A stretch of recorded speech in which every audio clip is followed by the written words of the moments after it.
3장 7절에서 11절 말씀입니다. 이스라엘 자손이 여호와의 목전에 악을 행하여 자기들의 하나님 여호와를 잊어버리고 바알들과 아세라들을 섬긴지라. 여호와께서 이스라엘에게 진노하사 그들을 메소보다미아 왕 구산 리사다임의 손에 파셨으므로 이스라엘 자손이 구산 리사다임을 8년 동안 섬겼더니 이스라엘 자손이 여호와께 부르짖음에 여호와께서 이스라엘 자손을 위하여 한 구원자를 세워 그들을 구원하게 하시니 그는 곧 갈렙의 아우 그나스의 아들 온니엘이라. 여호와의 영이 그에게 임하셨으므로 그가 이스라엘의 사사가 되어 나가서 싸울 때에 여호와께서 메소보다미아 왕 구산 리사다임을 그의 손에 넘겨주심에 온니엘의 손이 구산 리사다임을 이기니라. 그 땅이 평온한 지 40년에 그나스의 아들 온니엘이 죽었더라. 아멘. 오늘 제목은 부르짖을 때 손이 바뀐다라는 제목으로 말씀을 좀 나누겠습니다. 인사합시다. 부르짖으면 손이 바뀝니다. 네. 참 제목이 참 재밌네요. 네, 손이 어떻게 바뀌는지 한번 들어봅시다.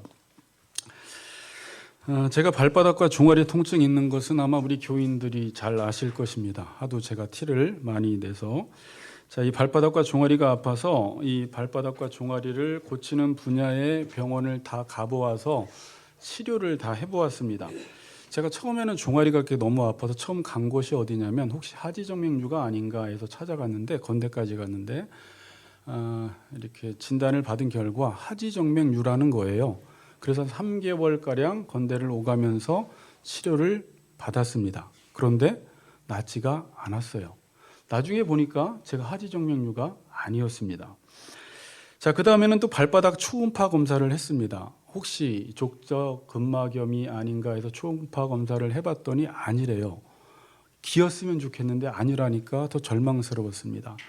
그래서 어쩔 수 없이 계속 아픈 발을 보호하기 위해서 지압 신발을 신기 시작했으며 깔창을 여러 개 사서 모든 운동화나 구두에 깔고 다니기 시작했습니다. 그리고 낫지 않고 계속 고통스러워서 혁이가 다니는 또 한의원을 갔습니다. 한의원에 갔더니 종아리에 문제가 있다고 하면서 종아리를 풀어주어야 한다고 합니다. 대침을 종아리에 꾹꾹 누는데 그 근육이 꿈틀꿈틀거리면서 풀리는 느낌이 있었습니다. 하고 나서 잠시 잠깐은 좋아지는 것 같았어요. 그러나 시간이 또 지나가니까 다시 원위치가 되었습니다. 가야 될지 말아야 될지 많은 고민이 생겼습니다. 그래서 또 누군가의 또 이야기를 듣고 통증의학과를 가라고 해서 거기는 원인을 분석해서 원인을 치료해 준다고 해서 통증의학과를 갔는데 허리가 안 좋다라는 진단을 내려서, 물론 제가 이제 허리가 안 좋거든요. 진단을 내려서 척추에 침도 맞고 주사도 놓고 여러 가지 약도 먹고 운동법을 가르쳐 주어서 치료를 받았는데 왔다 갔다 하는 거예요. 좋아졌다가 안 좋아졌다, 좋아졌다 안 좋아졌다. 그래서 계속 나가야 되는지 말아야 되는지 다니다가 이제 그만뒀습니다. 이 마곡으로 이사를 온 이후에 정형외과와 신경과를 잘하는 곳이 있다고 해서 또 마곡을 찾아가 봤습니다. 또 다시 정형외과를 갔더니 정형외과에는 이상이 없다고 하고 신경과로 보냈더니 다시 허리가 아프다고 이야기를 합니다. 4번, 5번이 또 이상하다고 한 것 같습니다. 근데 어쨌든 이 부분에 있어서 계속 치료를 받을 때는 좋았는데 계속해서 안 좋아져서 도대체 원인이 어디 있는지 아직까지 찾지 못하다가 시중에 나와 있는 레이저 시술기를 하나 사서 지금 계속 치료하는 중에 있고, 한때는 한 90%까지 나왔는데 다시 요즘 떨어져서 한 30-40% 정도 좋아진 것 같아요. 자, 제가 이 이야기를 왜 했냐면 한 4-5년의 시간 동안 여러 병원을 다니면서 치료를 하고 돈을 썼는데 결국 치료가 아직까지 안 됐어요. 열심과 시간과 돈을 다 써보았지만 효과를 보지 못했습니다. 참으로 아까운 시간이고 아까운 돈이 다 지출돼 버린 것입니다. 내 몸의 아픈 원인을 찾지 못하면 수많은 노력과 열심이 이 헛수고가 될 수 있다라는 거예요. 자, 그런데 몸이 아파서 그 원인을 찾지 못하면 힘들지만 아픈 채로 살아가지만 물론 고통스럽지만 죽진 않아요. 그런데 우리 인생 가운데 문제가 있을 때 그 인생의 문제의 원인이 무엇인지를 모르면, 그래서 그 인생을 치료하지 못하면 인생 전체가 고통을 당하며 죽게 된다라는 거예요. 지금 죄를 짓고 인간들은 자신들에게 문제가 있는데 이 문제가 무엇인지 진단을 하지 못해서 바른 처방을 내리지 못하고 계속해서 세월은 흘러갈수록 과학과 기술은 발전하지만 인간은 계속 고통 가운데 살아가고 있다는 것입니다. 자, 마가복음 5장 25절 이하에 보면 12해를 혈루증으로 알아온 한 여자 이야기가 나옵니다. 제가 26절을 한번 읽어드리겠습니다. 오늘 종현이 종혁이도 오래간만에 왔고 입교식을 하는데 짧게 설교를 하니까 잘 들어주시기 바랍니다. 자, 많은 의사에게 많은 괴로움을 받았고 가진 것도 다 허비하였으되 아무 효험도 없고 도리어 더 중하여졌던 차에, 저는 이 구절처럼 절망스러운 구절이 없다고 봅니다. 물론 열왕기하 5장 1절에 나만 장군 이야기를 할 때 그는 큰 용사이나 문둥병자였더라. 이제 이 부분을 놓고 로이든스 목사님이 복음 설교를 했는데, 인간은 큰 용사이고 존귀한 자고 계급도 높고 모든 것을 다 가지고 있지만 문제는 무엇이냐면 문둥병자라는 것이죠. 부정한 자라는 것입니다. 자기의 몸이 잘려나가도 감각이 없는 상태 속에 살아가는 사람들이 지금 이 현대인들이라는 거예요. 그런데 더 절망적인 건 저는 이 구절이라고 봐요. 혈루증, 하혈을 하는 병입니다. 레위기의 정결법에 의하면 부정한 병으로 여긴 병입니다. 그래서 혈루병에 걸리면 사람들과 함께 어울릴 수도 없고 마을로부터 격리되어 살았습니다. 성경에서 부정하다라고 했을 때는 속죄가 필요한 상태를 가리켜요. 그리고 하혈을 한다라는 것은 왜 부정하냐면 피가 계속 흐르기 때문에 생명을 담을 수 없는 상태로 보는 거예요. 내 안에 있는 생명이 계속 밖으로 흘러가 버리는 것입니다. 그래서 부정하다라고 했고, 이 레위기서의 부정하다라는 것은 속죄가 필요한 상태였어요. 그래서 이 혈루병을 고치기 위해서 이 여인은 많은 의사에게 많은 괴로움을 받았다라는 게 말이 안 돼요. 많은 의사를 찾아가면 원래 의사는 병을 진단해서 치료를 해주기 때문에 효과가 있어야 되고 상태가 좋아져야 되는데, 오늘 성경은 많은 의사에게 많은 뭐라고요? 괴로움을 받았다라고 이야기를 해요. 이 말은 모든 노력을 다 해봤다라는 거예요. 할 수 있는 일을 다 해봤다라는 거예요. 그리고 뒤에 가진 것도 다 허비하였으되, 자신이 가지고 있는 것으로 돈이 얼마나 있었는지는 모르겠지만, 얼마나 부자였는지는 모르겠지만 몇 천만 원, 몇 억까지 써서라도 자신의 질병을 치료하고 싶었지만 어때요? 아무 효험도 없고 아무런 효과도 보지 못했을 뿐만이 아니라 뒷구절은 뭐라고요? 도리어 더 중하여졌던 차에, 오히려 많은 의사를 만났어요. 자기의 재산을 다 털어서 치료를 받았어요. 그런데 아무 효험이 없어요. 그리고 마이너스 효과가 나타난 거예요. 더 중해지는 것입니다. 인간의 노력이 아무것도 통하지 않는 것입니다. 아니, 노력하면 노력할수록 더 괴롭기만 한 것이에요. 노력하면 노력할수록 병이 더 중해지는 것입니다. 절망스럽지 않나요? 어떻게 해야 될까요? 아무리 많은 의사를 만나도, 내가 가지고 있는 모든 돈을 가지고 치료하기를 원했지만 아무런 효험도 없고 오히려 그 병이 더 중해졌다라는 것입니다. 지금 죄인이 된 인간들의 문제가 뭐냐면, 문제는 있는데 이 문제를 해결을 못한다라는 것입니다. 인간의 행위라는 것이, 인간의 노력이라는 것이, 인간의 수고라는 것이 나를 낫게 하는데 어떠한 도움도 안 된다라는 거예요. 특별히 자신의 생명을 위해서 자신이 할 수 있는 일이 없다라는 거예요. 여러분, 단순히 나는 지금 혈루병 걸리지 않았는데 라고 생각하지 마시고, 인간의 삶은 지금 계속해서 자신의 생명이 밖으로 흘러나가고 있다라는 것이에요. 그래서 구원의 필요성이 있다라는 거예요. 그런데 스스로 이 생명의 문제를 해결을 하지 못한다라는 이야기를 지금 하는 것입니다. 여러분, 지금 사람들이 이런 상태에 있다고 생각해 보신 적이 있나요? 이런 사람들이 지금 살아가는 삶이 교회에 있는 사람이나 잘 사는 사람이나 못 사는 사람이나 정말 부유층이나 가난한 사람이나 노인이나 어린 아이들이나 모든 사람들이 이러한 상태에 있다고 생각해 보신 적이 있어요? 성경은 인간의 상태가 이렇다라고 지금 진단하고 있습니다.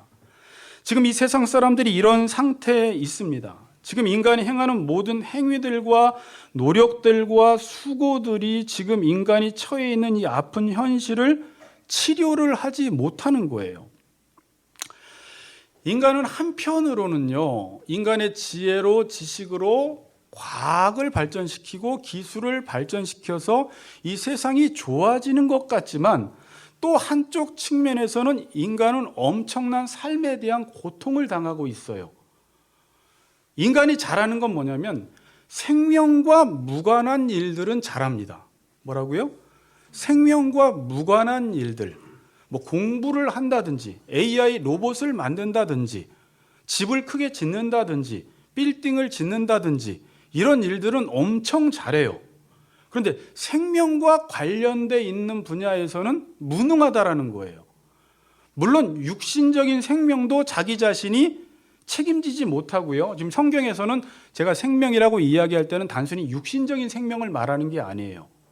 제가 이번 주에 성경 공부 시간에 이야기했지만 요한복음에서는 하나님 나라를 영생이란 단어로 대치하고 있어요. 생명이라는 단어로. 예수님이 우리에게 온 이유는 이 영생과 생명을 주로 오셨다라고 이야기해요.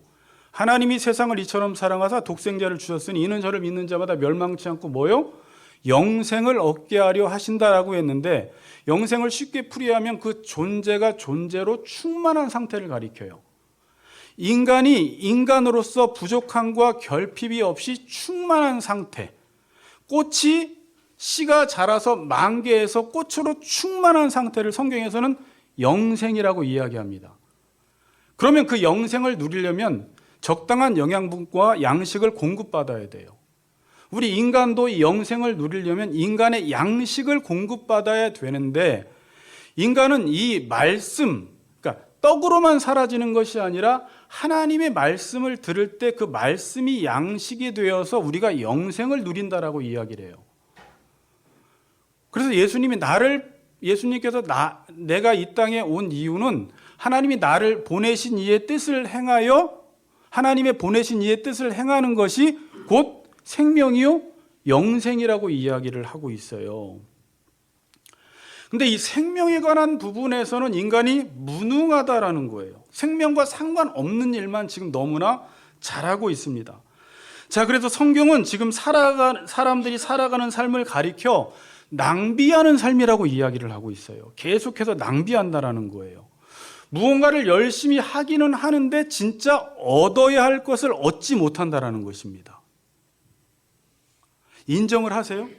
내가 수고하고 열심을 다하고 열심히 공부하고 취업해서 많은 돈을 벌지만 그게 내 육신은 만족시켜 주는지 모르겠지만 내 생명을 풍요롭게 하는 데는 지금 아무런 도움이 되지 않아서 과학과 역사가 발전되고 있지만 무언가 세상은 화려해졌고 무언가 이루어진 것 같지만 많은 사람들이 내적으로 지금 생명이 없어서 생명이 흘러가고 있어서 고통을 당하고 있다라는 시선으로 우리 그리스도인들은 이 세상을 바라봐야 돼요. 그래서 낭비하는 삶이라고 이야기해요. 누가복음 15장에 보면 아버지의 곁을 떠나간 둘째 아들, 그의 삶을 한마디로 뭐라고 표현하냐면 낭비라고 이야기를 합니다. 낭비. 13절 읽어보겠습니다. 그 후 며칠이 안 되어 둘째 아들이 재물을 다 모아가지고 먼 나라에 가 거기서 허랑방탕하여 그 재산을 낭비하였더니, 뭘 낭비했다고 나와 있어요? 재산을 낭비했다라고 하는데 재산이라는 것은 12절에 나온 살림에서 분배받은 것입니다.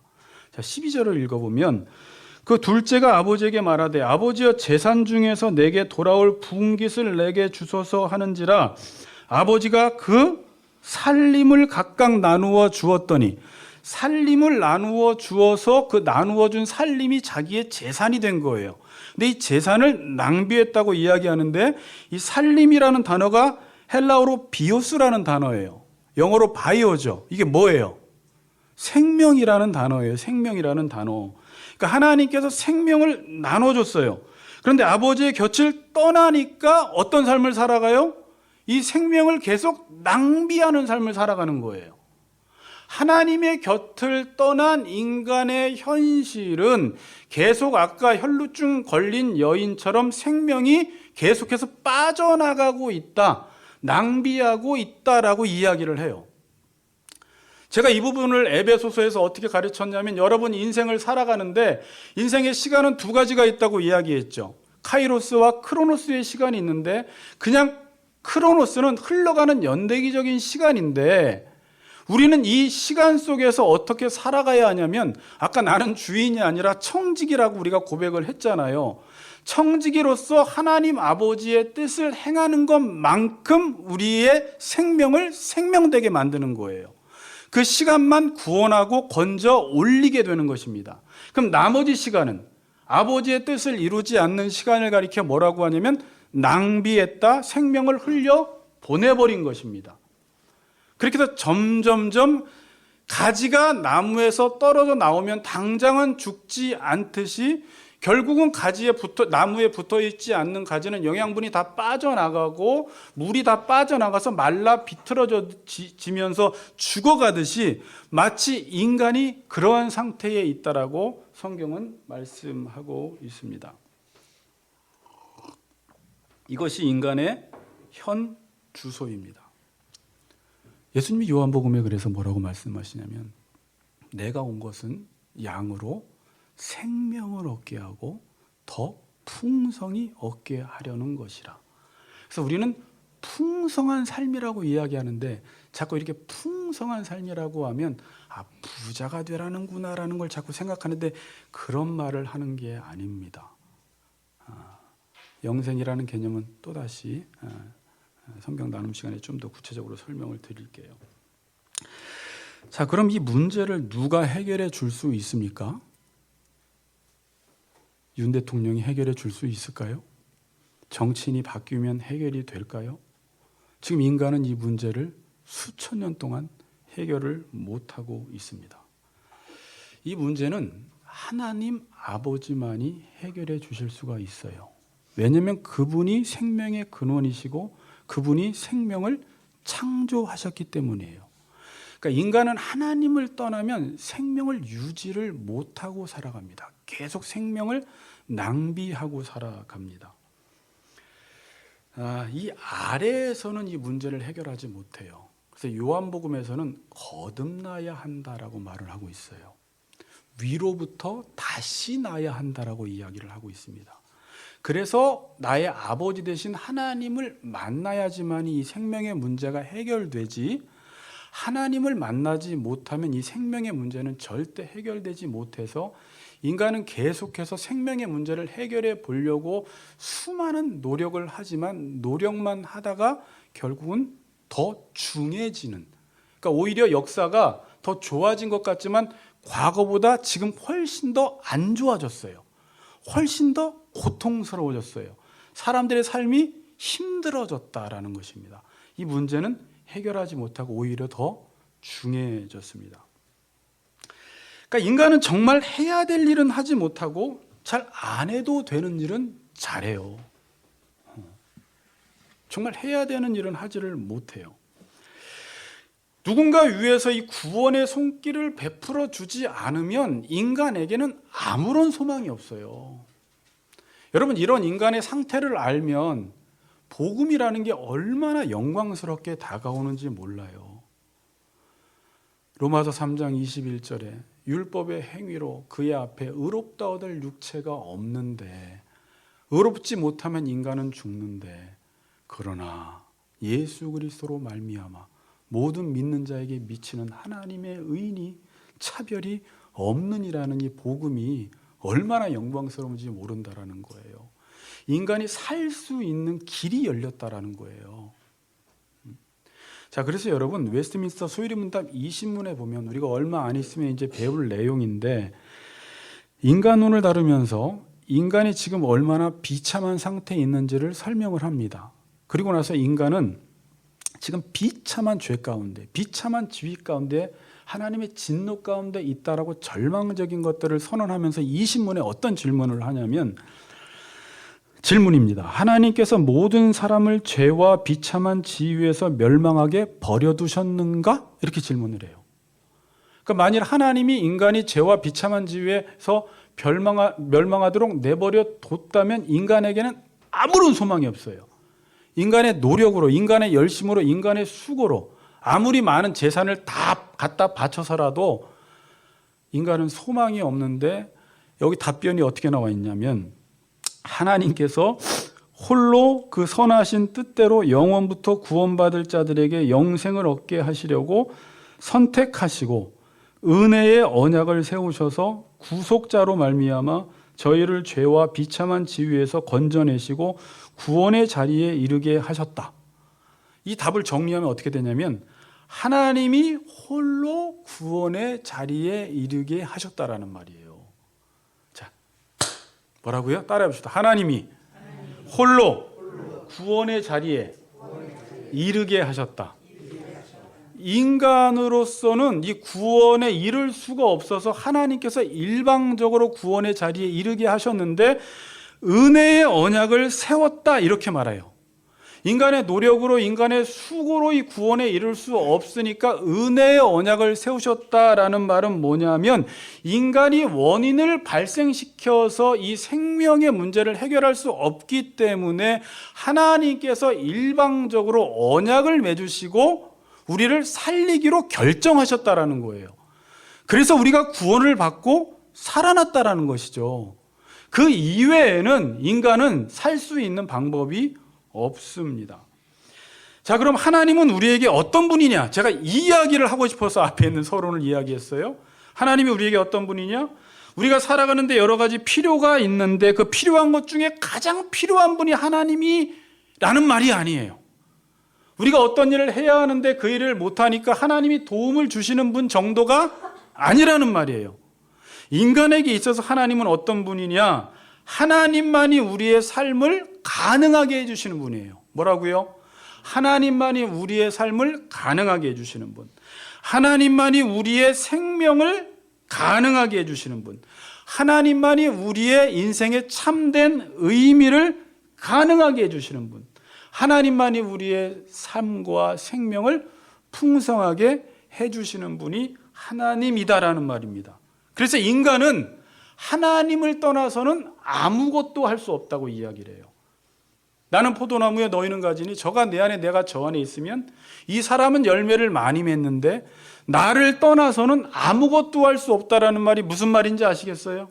이제는 모든 일들을 다 행하는데 자신의 생명을 위해서는 아무 일도 할 수 없다. 오직 생명은 하나님께 접붙임되어질 때만이, 하나님이 은혜를 주셔야지만이 인간은 살 수 있다라는 것을 이야기합니다. 그리고 나서 오늘 본문 7절을 봅니다. 자, 이스라엘 자손이 여호와의 목전에 악을 행하여 자기들의 하나님 여호와를 잊어버리고 바알과 아세라들을 섬긴지라. 이게 늘 인간이 행하고 있는 일들이에요. 자, 하나님을 잊어버렸다라고 했을 때 제가 뭐라고 했어요? 하나님을 기억도 하지 못하고 깡그리 잊어버려서 하나님이라는 이름조차도 모른다라는 말이 아니라 하나님이 나의 생명과 나의 삶을 가능하게 해주신다라는 사실을 잊어버린 거예요. 그게 제가 지지난 시간에 하나님과 나와 어떠한 관계에 있어야 하는지를 잊어버린 거예요. 하나님은 내 생명을 가능하게 해주시는 분이고 내가 하루하루 살아갈 수 있는 풍성한 삶을 살아갈 수 있게 해주시는 그 분이 하나님이란 말이에요. 만일 그분이 떠나가시면 나의 삶에는 아무런 의미와 가치가 없다라는 것입니다. 자, 그런데 인간이 늘 하는 일은 우리가 이렇게 열심히 건강하게 돈을 벌고 밥을 먹고 잘 살다 보니까 예수 믿는 사람들조차도 저나 여러분들도 신앙생활을 하며 교회는 나가지만 그 하나님을 잊어버려요? 안 잊어버려요? 어떤 차원에서? 하나님만이 내 삶을 가능하게 해주십니다. 하나님이 없으면 나는 살아갈 수가 없습니다. 하나님이 나의 삶의 이유입니다라는, 이게 입술로만 고백이 아니라 하나님만이 나의 생명을 가능하게 해주십니다라고 해서 말씀도 보고 성경도 보고 그분을 의지하고 그분을 사랑하고 그분의 계명을 두려워하며 내가 아무리 인생이 잘 돼도 그분을 떠나서는 아무것도 할 수 없는, 아무리 부하고 집이 크고 내가 잘 나가도 그 모든 것이 나의 생명을 생명되게 하는 데는 아무런 도움이 되지 않는다라는 사실을 생각하며 우리는 매일 어떻게 살아가야 하냐면 하나님만이 나의 삶의 유일한 이유요, 하나님만이 나의 삶을 가능하게 해주시는 분입니다를 언제? 매일매일 생각해야 돼요. 그런데 우리가 살아가다 보면 그 하나님을 예배는 드려요. 이렇게 성경 공부도 해요, 기도도 해요. 그런데 하나님이 자리가 밑으로 확 내려와 있는 거예요. 그리고 우리는 어느 순간 바알과 아세라를 섬기는데 다른 것을 그 하나님의 자리에 앉혀요. 자, 여러분, 이제 이 부분은 설명을 하려면 길게 할 수도 있고 짧게 할 수도 있는데, 여러분들이 그 다른 것을 앉힌다라는 건 뭐냐면 그것이 나의 생명을 가능하게 해준다라는 것을 하나님의 자리에 대신 앉혀버리는 것입니다. 그게 꼭 다 돈만은 아니에요. 요즘 젊은이들은 그게 자유가 될 수가 있어요. 자유를 되게 추구하거든요. 여행이 될 수가 있고 어떤 것이 될 수가 있어요. 와이프가 될 수가 있어요. 나의 생명을 가능하게 해주는 그것을 앉혀놓고 보세요. 자, 자신이 또 열심과 노력을 다해서 그것을 이루어 보려고 하는데 이루어요? 못 이루어요? 아니, 이루어요. 이루는데 성경에서는 이사야서 55장에 뭐라고 말씀을 하냐면, 종현아, 미안해. 이 아들 저렇게 혼내면 또 교회 안 오는데. 너희가 어찌하여 양식 아닌 것을 위해서 은을 달아주며 배부르게 하지 못할 것을 위해 수고하느냐 그래요. 그러니까 인간을 보니까 하나님이 베풀어 주시는 그 은혜, 하나님이 나에게 명령하시는 말씀에 순종하며 살아가는 것이 생명이다라는 사실을 몰라요. 이걸 우습게 여겨요. 나를 보내신 이의 뜻을 행하는 것이 나의 양식이다, 예수님이 그랬어요. 그 양식을 먹어야지 영생을 해요. 그래서 내 몸을 먹고 내 살을 먹어라 그러는 거예요. 식인종이 되라는 말이 아니라. 근데 사람들은 그 하나님의 자리에 다른 것들을 앉혀놓고 또다시 내 노력과 열심을 다해서 뭐 집을 얻을 수도 있고 100억을 벌 수도 있고 무엇을 얻을 수도 있는데 얻고 보니까 이게 양식이 아닌 거예요. 나를 배부르게 하지 못하는 거예요. 계속해서 이 영혼의 갈증이 채워지지 않는 거예요.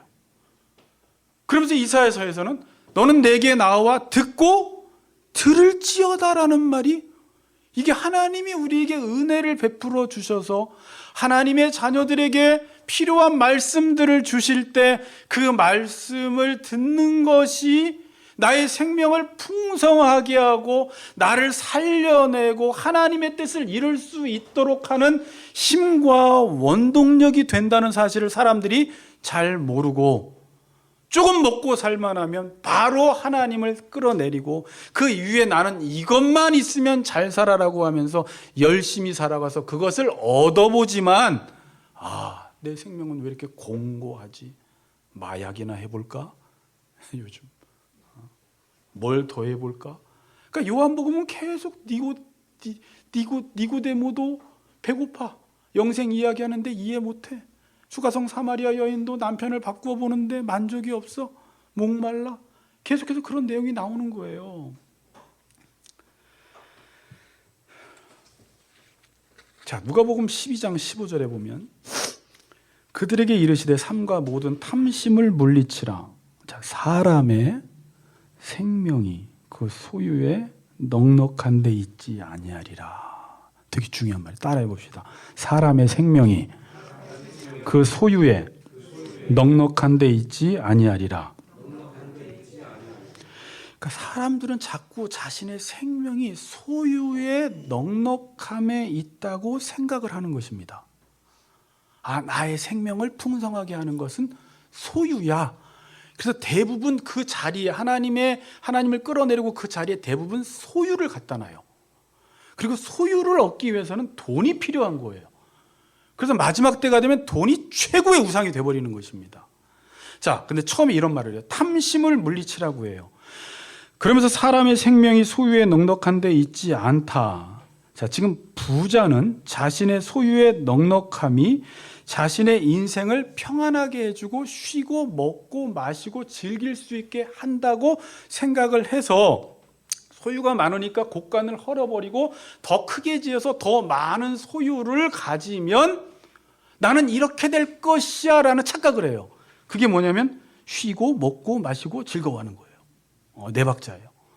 자, 인간을 보면은 소유를 늘려서 대부분 다 쉬자, 별장 하나 짓자, 큰 집 하나 갖자, 집이 있으면 강릉에다가 집 한 채 더 짓자, 쉬자, 먹방, 먹고 마시고 즐기는 것. 이게 요즘 TV의 컨셉이에요. 그렇죠. 쉬고 먹고 마시고 쾌락, 즐기는 것. 그게 요즘은 여행으로 많이 빠졌어요. 좀 프로들을 보니까 먹는 거, 마시는 거, 쉬는 거. 자, 근데 이 탐심으로 번역된 헬라어 플레오넥시아라는 이 단어는 욕심을 내는 것, 이익을 위해 노력하는 것. 제가 그대로 적은 거예요. 이익을 위해 노력하는 것, 더 가지려고 애쓰는 사람, 탐욕스러운 이라는 뜻을 가진 플레오넥테스에서 파생된 명사형이에요. 그러니까 탐심이라는 것은 뭐냐면 이익을 위해 노력하는 거예요. 더 가지려고 애쓰는 거예요. 왜 이렇게 하죠? 이렇게 해야지 자신의 생명을 지킬 수 있다고 생각을 하는 것입니다. 그래서 열심히 노력해서 소유를 불리면 나는 잘 살 거야. 그렇게밖에 생명을 얻을 수가 없어요, 인간은. 그러나 참된 생명, 하나님만이 우리에게 주실 수 있는 그 영생, 생명, 만족함, 배부름, 성경에서는 양식, 풍성함은 없다라는 거예요. 아무리 부자가 돼도 늘 결핍함 속에 살아가요. 가난한 사람도 결핍함 속에 살아가고. 우리의 생명을 가능하게 해주는 분이 하나님이시고 우리의 삶을 풍성하고 의미 있게 해주시는 분이 하나님이신데 하나님 아닌 다른 것으로 내 생명과 삶을 유지하려고 할 때 하나님이 어떻게 하실까요? 하나님의 자녀들에게. 여러분 계속 그런 몸부림 지금 치고 있는 분 손 들어보세요. 다들 해요? 다 안 들었어요. 저기 영상 보는 분들 거짓말이에요. 자, 다 안 들었어요. 그럼 이럴 때는 어떻게 해야 돼요? 제가 지난 시간에 뭐라고 했죠? 더 충분히 우상 숭배를 못해서 그렇다라고 생각을 하죠. 더 못 벌어서 그래. 더 못 가져서 그래. 더 1등을 못해서 그래. 라고밖에 해결 방식을 찾지 못해요.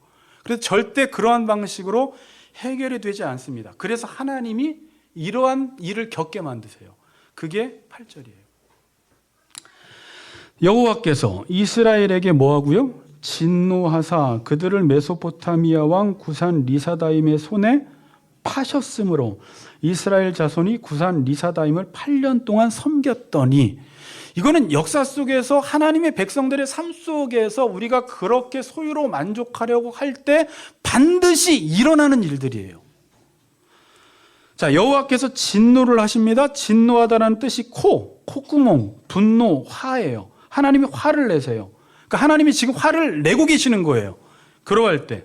근데 이 한글 성경에는 빠져 있는데 이스라엘, 여호와께서 이스라엘에게 진노할다 할 때 이스라엘 앞에 베트라는 히브리어 단어가 빠져 있어요. 빼 이스라엘이에요. 이 베트는 이스라엘을 대항하는 거예요. 하나님이 진노해서 이스라엘의 적이 돼 버리시는 거예요. 하나님의 백성을 대항해 버리시는 것입니다. 여러분, 원래 하나님은 어떤 분이세요? 우리를 사랑하시는 분이시고 자비로우신 분이시고 은혜 베풀기를 좋아하는 분이시고 오늘도 말씀을 듣기를 원하는 분들에게 계속해서 말씀을 주시는 분이신데, 하나님의 백성이 하나님의 말씀을 듣지 않고 하나님의 자리에 다른 것들을 올려놓고 열심히 수고하고 노력해서 그것을 얻으려고 살아갈 때, 하나님을 버렸을 때 다시 하나님을 찾게 만들어야 하기 때문에 하나님이 등져서 그에게 진노하시고 대항을 하신다라는 거예요. 그러면 어떻게 하세요? 메소포타미아 왕 구산 리사다임의 손에 파셨으므로. 이걸 단순히 이방 민족에 파셨다라고 여러분들이 이해하시면 안 되고, 지금 7절부터 11절은 사사기의 앞으로 샘플이 돼요. 하나의 틀이 돼요. 이 방식으로 이야기가 길어져요. 근데 이 방식은 그대로 진행이 됩니다. 그래서 이게 지금 이야기 하나의 틀과 모델을 제공해주고 있는 것입니다. 악을 행했어요. 하나님이 진노하세요. 그럼 압제를 당해요. 그럼 부르짖어요. 하나님이 구원해 주세요. 구원해 주면 또 악을 행하는 거예요. 요 틀대로 앞으로 사사기가 진행된다라는 거예요.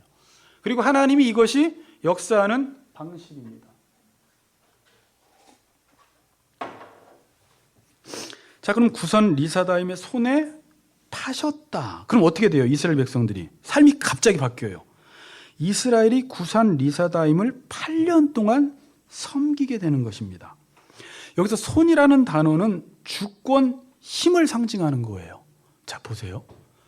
우리가 하나님을 섬기지 않고 하나님을 잊어버리고 그 자리에 다른 것들을 놓고 섬겼더니 어떤 손이 나를 지배하기 시작하는 거예요. 어떤 힘이 나를 지배하기 시작하는 거예요. 우리가 바알과 아세라를 섬기면 하나님께서 우리에게 복을 주시는 것이 아니라 우리가 원하는 것은 얻어요, 여러분. 못 얻는 게 아니에요. 열심히 노력하면 얻기는 얻는데 어떤 힘이 우리를 지배하기 시작하는 거예요. 이걸 로마서는 죄의 지배 아래 있다라고 이야기를 해요. 그래서 자기의 의지와 상관없이 그것에 끌려다니고 그것에 조종을 받고 그것에 종이 된다라는 말입니다. 자, 이걸 사도 바울은 좀 어려워요? 재밌어요? 어때요? 우리 안에서 일어나는 일들이에요. 로마서 7장 14절에 이렇게 말해요. 우리가 율법은 신령한 줄 알거니와 나는 육신에 속하여 죄 아래 팔렸도다 그래요. 율법은 신령하죠. 하나님이 우리에게 주시는 말씀은 선하죠. 신령한데 자기는 지금 죄 아래 팔려 있다라는 말은 지금 죄의 종이 되어 있다라는 말이에요. 자, 여러분, 우리의 의지가 그러니까 우리의 의지가 우리가 성령 충만하고 하나님을 섬길 때는 하나님의 말씀을 이행해야지라고 하면 그 말씀을 이행할 수 있는 의지력이 있어요. 그게 돼요. 그런데 우리가 하나님을 잊어버리고 떠나면 어떤 죄의 힘이 우리 가운데 그 손이 지배를 해서 내가 마땅히 해야 하는 일, 하나님의 계명을 지켜야 하고 사랑하는 일을 해야 한다라는 것은 알면서도 죄 아래 팔려서 그 일들을 행하지 못하고 하지 말아야 되는 그 일만 계속 행하고 있는 거예요. 사람들은 이렇게 말해요. 나는 여행이 너무 좋아. 나는 돈이 너무 좋아. 나는 술이 너무 좋아. 나는 개인주의가 너무 좋아. 자유가 너무 좋아라고 이야기를 하지만 그 사람들은 하나님이 어떤 명령을 내리면 그 명령을 지키지 못하고 그것밖에 못하는 거예요. 이런 상태로 들어가 버려요. 그는 거기서 인간이 고통을 당하는 거예요. 왜냐하면요, 여러분, 이런 상태에 있으면 어떤 공동체나 대인관계 속에서 또 부부간에 만났을 때 우리는 설교를 듣고 알아요. 어떻게 살아야 하는지, 어떤 의무를 다해야 하는지, 사랑을 해야 하는지, 복종해야 하는지, 섬겨야 하는지, 십자가를 져야 하는지 다 아는데 지금 내 상태가 하나님을 잊어버린 상태라면 지금 내가 마땅히 상대방에게 마땅히 행해야 할 의무를 이행하면 부부관계가 풀릴 것 같고 관계가 풀릴 것 같은데 무언가 힘이 나를 지배해서 그 자기중심적인 생각, 이거가 아니면 나는 못 살아 하는, 나를 살게 한다라고 하는 어떤 고집과 자기중심적인 생각이 있기 때문에 대인관계 속에서 마땅히 이행해야 하는 그 의무를 감당하지 못하고 이 둘 사이에 충돌이 일어나면서 계속 갈등과 싸움이 일어나는 거예요. 객관적으로 볼 때는 이 사람이 조금 양보하고 이 사람이 남편한테 이렇게 해주면 될 것 같고 아내가 남편한테 이 정도 해주면 될 것 같은데 그걸 해보라고 했더니 절대 못하고 절대 양보를 안 해요. 보니까 무언가 힘이 작용하고 있어서 그가 놓지 못하는 어떤 것이 있다라는 거예요. 그 안에 강력한 힘이 무엇인가 지배를 해서 아무리 상대방이 요구를 해도 나는 이걸 내려놓을 수가 없는 거예요. 여러분들은 이게 그냥 단순히 내 고집이다 이렇게 이야기하지만 여기서 뭐라고 표현하냐면 죄 아래 팔렸다라고 이야기를 해요. 구산 리사다임의 손에 팔려버린 거예요. 우리가 가끔 그런 말 하죠. 정신 팔렸군. 팔려버린 거예요. 그래서 마땅히 행해야 할 일들이 하나님을 섬기는 거거든요. 그 일들이 안 되는 거예요. 내 삶 속에. 누가 방해하는 것도 아니에요. 내 안에서 내 의지가 먹히지 않는 거예요. 근데 우리는 그거를 다른 핑계를 대죠. 그러나 여러분 그때 어떻게 생각해야 돼요? 여러분의 상태가 지금 이러한 상태에 있다라는 것을 알아야 돼요.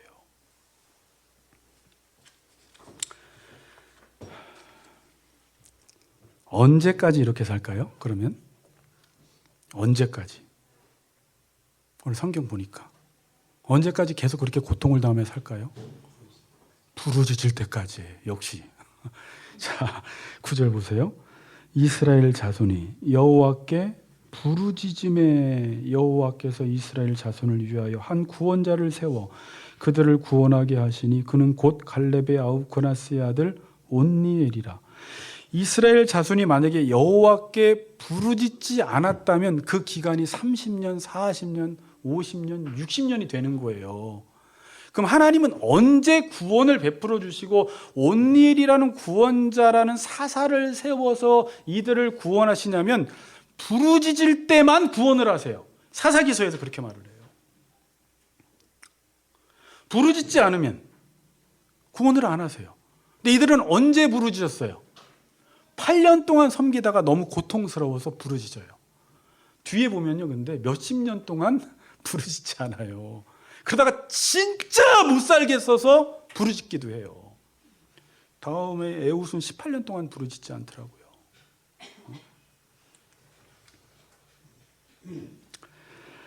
그 기간이 8년인데 부르짖다라는 단어가 자하크인데 이건 단순히 우는 게 아닙니다. 저번처럼 복임처럼 그냥 우는 게 아니에요.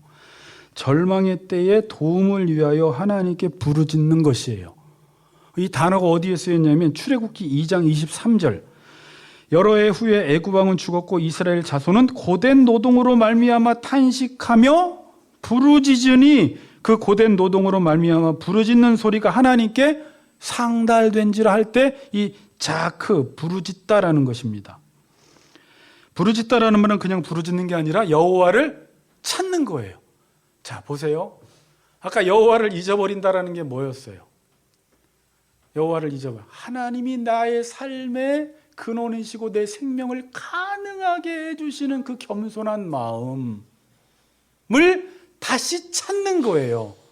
하나님, 저는 하나님 떠나서는 못 삽니다. 근데 인간은 꼭 이렇게 죄에 팔려서 고통을 당해봐야지 하나님 없이는 못 사는구나라는 것을 깨닫고 하나님께 부르짖어요. 제가 지금 부르짖으라는 말은 목사님이 기도하라는구나라는 말로만 해석하지 마세요. 부르짖는다라는 말은 이 말이에요. 여러분이 집에 있건 직장에 있건 하루하루를 살아가건 나는 오늘 삶이 하나님이 은혜 주지 아니하시고 도와주지 아니하시면 내가 아무리 열심히 수고하고 노력해서 돈을 벌어도 하나님이 나의 생명을 지켜주지 않으면 나는 가난한 자야. 이게 부르짖는 거예요. 계속 부르짖는 거예요. 그리고 기도할 때 부르짖는 거예요. 어떤 마음으로 부르짖어야 돼요? 그냥 나와서 울라는 말이 아니에요. 그냥 하소연하라는 말이 아니에요. 하나님, 제가 지금까지 잘못 살았습니다. 하나님 믿고 하나님이 아버지가 되시고 내가 자녀인데 하나님을 버리고 다른 것들을 섬기면서 열심히 수고하고 노력하고 내 인생을 내 힘으로 뭔가 갖춰보려고 노력했지만 하나님 안 돼버렸습니다. 나는 이제 하나님이 필요합니다. 하나님이 도와주지 아니하시면 나는 아무것도 아닌 나띵입니다. 이래버리는 거예요. 이게 부르짖는 거예요. 여호와를 잊어버렸다가 여호와를 찾는 거예요. 그리할 때 하나님이 구원자를 세우세요. 여호와를 찾지 않으면 구산 리사다임의 손에 팔려서 계속 사는 거예요. 계속 죄의 지배 아래 사는 거예요. 의지가 안 통해요. 교회 나오세요라고 해도 교회 한번 못 나와요. 공부 한번 하세요. 공부가 안 돼요. 다른 건 잘해요. 의지가 병들어 버렸어요. 의지가 사탄에게 꽉 묶여 있는 거예요. 이건 자기 스스로도 못 풀고 주변 사람들도 못 풀어줍니다. 목회는 뭐냐? 여러분들이 하나님께 그렇게 부르짖을 수 있도록 제가 계속 권면하고 돕고 말씀으로 충고하고 권면해서 결국 여러분들이 하나님 앞에 서야 돼요. 자, 여호와를 찾고 부르짖으면 우리가 할 수 없는 놀라운 일이 한 가지가 일어납니다. 이게 실제로 하나님이 통치하세요. 10절을 같이 한번 읽어보겠습니다. 10절 시작. 9절 10절 같이 읽습니다. 시작. 이스라엘 자손이 여호와께 부르짖으매 여호와께서 이스라엘 자손을 위하여 한 구원자를 세워 그들을 구원하게 하시니 그는 곧 갈렙의 아우 그나스의 아들 온니엘이라. 여호와의 영이 그에게 임하셨으므로 그가 이스라엘의 사사가 되어 나가서 싸울 때에 여호와께서 메소포타미아 왕 구산 리사다임을 그의 손에 넘겨주심에 온니엘의 손이 구산 리사다임을 이기니라. 자, 손에 한번 집중해 보세요. 일단은 여호와께 부르짖으니까, 참 저는 이게 너무 감사해요. 부르짖음에 여호와께서, 이게 너무 감사하더라고요. 갑자기 성경을 읽다가 부르짖으면 하나님이 쌤통이다 이럴 수 있잖아요. 부르짖으면 고민해 볼게, 부르짖으면 싫어 이럴 수 있는데, 부르짖으니까 여호와께서 이스라엘 자손을 위하여 한 구원자를 세워 그들을 구원하게 하시니, 이 모든 일들이 인간의 노력으로 일어납니까? 하나님께서 지금 행하시는 것입니까? 하나님이 지금 행하고 계시는 거예요. 그는 곧 갈렙의 아우 그나스의 아들 온니엘이라. 여호와의 영 가로쳐 놓으세요. 여호와의 영이 그에게 임하셨으므로 그가 이스라엘의 사사가 되어 나가서 싸울 때 여호와께서 메소포타미아 왕 구산 리사다임을 그의 손에 넘겨주심에 온니엘의 손이 구산 리사다임을 이기니라. 자, 구산 리사다임이 주어가 되어서 이스라엘 백성들이 목적어가 되어서 구산 리사다임의 손이 이들을 괴롭게 하고 우롱하고 고통을 줬는데, 하나님이 온니엘을 한 구원자로 세우니까 구산 리사다임을, 이게 구산 리사다임이 목적으로 가버리고요, 그의 손에, 구원자의 손에 넘겨주어 온니엘의 손이 구산 리사다임을 이겨버리는 거예요. 저는 그래서 오늘 제목을, 부르짖으니까 뭐가 바뀌어요? 손이 바뀌어요. 우리를 지배하고 다스리고 통치하시는 그 대상이 바뀌어버리는 거예요. 인간은 인간의 힘으로 무엇인가를 할 수 있다고 생각하는데, 은혜 아래 있든지 죄 아래 있든지 둘 중에 하나라는 사실을 깨닫게 돼요. 은혜 아래 있으면, 내가 하나님을 섬기면 하나님의 그 말씀이 어려운 것 같지만 그 말씀을 자유롭게 행하는 자가 되고, 하나님을 섬기지 않고 하나님을 잊어버리면 죄 아래 가두어져서 죄가 우리를 지배하니까 마땅히 해야 할 일은 하지 못하고 자기는 좋아한다고 하지만 그것밖에 하지 못하는 죄의 종노릇을 하게 되는 거예요. 죄 아래 팔려버리는 것입니다. 저는 이 구절이 되게 소망이 있었어요. 사사기 시대에는 하나님이 떠나가신 게 아닌가. 각각 자기의 소견에 옳은 대로 살아가는 그 시대, 지금 포스트 모던 사회, 젊은이들이 하나님을 알 생각도 안 하고 개인주의화 돼가지고 의무에서 벗어나는 것이 자유라고 생각하는 이 사람들, 그걸 전제로 가지고 있어요. 뭔가 의무를 다하고 복종을 하고 살아가는 것은 내 자유를 억압해라는 그 전제를 가지고 있으니까 교회조차 나오지 못하는 이 세대, 절망스럽지 않나요? 인간의 힘으로 보면은 도대체 교회가 부흥할 수 있을까? 하나님 나라가 확장될까라고 절망에 빠질 수 있지만, 하나님께서 오늘 우리에게 소망의 메시지를 하나 줍니다. 부르짖으라는 거예요. 하나님 없이는 하나님 우리가 살 수 없습니다라고 여러분들이 부르짖으라는 거예요. 그러면 여호와의 영이, 저는 사사기서의 여호와의 영은 나타나지 않을 줄 알았는데 하나님의 영이 임하셔서 우리를 구원해 주시는 거예요. 이게 인간의 힘으로 된 게 아니에요. 손이 바뀌어 버리니까 우리가 구원을 받게 되는 것입니다. 그러면서 출애굽기 17장 말씀이 떠올랐어요. 모세가 손을 들면 이스라엘이 이기고 손을 내리면 아말렉이 이긴다. 저는 이게 도대체 무슨 말일까? 물론 기도하라, 중보기도 할 때 이 구절을 자주 사용하지만, 우리가 전적으로 하나님께 항복하고 전쟁은 하나님께 속했고 우리의 생명은 하나님께 속했다라는 것을 인정하고 그분께 부르짖을 때, 이런 마음으로 부르짖을 때, 저쪽 전쟁이 인간의 힘으로 전략으로 승패가 좌우될 것 같지만 손을 들면 이스라엘이 이기고 손을 내리면 아말렉이 이겨버리는, 손이 바뀌어버리는 거예요. 다스리고 통치하신 어떤 힘이, 그러니까 우리는 지금 보이지 않는 그 힘이 작용하고 있다는 사실을 인정할 수밖에 없습니다.